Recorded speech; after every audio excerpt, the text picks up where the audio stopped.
ఆ జైలు నుంచి బయటకు వచ్చినప్పుడు నా మైండ్లో ఎంత ఉందో మీరు చెప్పండి. మీకు రాజమండ్రి జైలు నుంచి ఆ రోడ్డుకి రావడానికి మీకు ఎంత ఉంటుంది? 2 నిమిషాలు ఉంటుందా? 2 మినిట్స్ కరెక్ట్గా ఒక 120 సెకండ్లు. ఎందుకంటే ఆ రూమ్ గది నుంచి కిందకి రావాలంటే మెట్లు ఉన్నాయి కాబట్టి మెట్లో మనం ఎక్కువ ఆలోచించి కింద పడిపోతాం కాబట్టి ఆలోచించాను. కాబట్టి జైలు అక్కడి నుంచి బయటికి వచ్చి ఆ రోడ్డుకి వచ్చినట్టు కరెక్ట్గా 2 నిమిషాలు తేడా.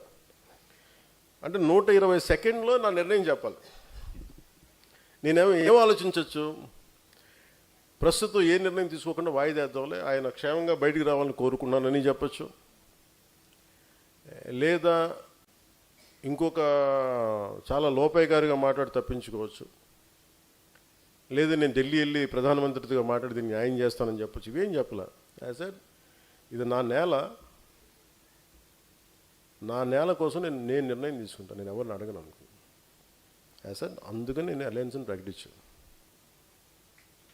కానీ అంటే నేను ఆ 120 సెకండ్లే పట్టింది.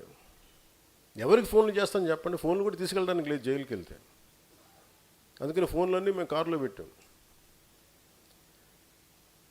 ఆ రోజు సాయంత్రానికి జాతీయ స్థాయి బీజేపీ నాయకులందరూ నువ్వు పొత్తులో ఉండి ఎలా పెడతామని నేను చెప్పాను. అంతకుముందు పరిస్థితులు తెలుసు కదా, చెప్పాను సార్ ఇది అరాచకంగా ఉంది అంటే వాళ్ళు కూడా పెద్ద మనసుతో అర్థం చేసుకున్నాను నేను తీసుకున్న నిర్ణయం. అంటే నా మీద అంత అపారమైన నమ్మకం వాళ్ళకి. నేను ఒక నిర్ణయం తీసుకున్నా అంటే చాలా హేతువుతో తీసుకుంటాడు ఈ వ్యక్తి.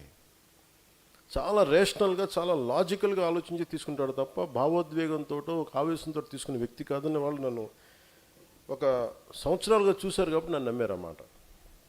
ఆ రోజు నమ్మకమే ఈ రోజున మన లక్షల కోట్ల పెట్టుబడికి మూలాధారం. అంటే నా చిత్తశుద్ధిని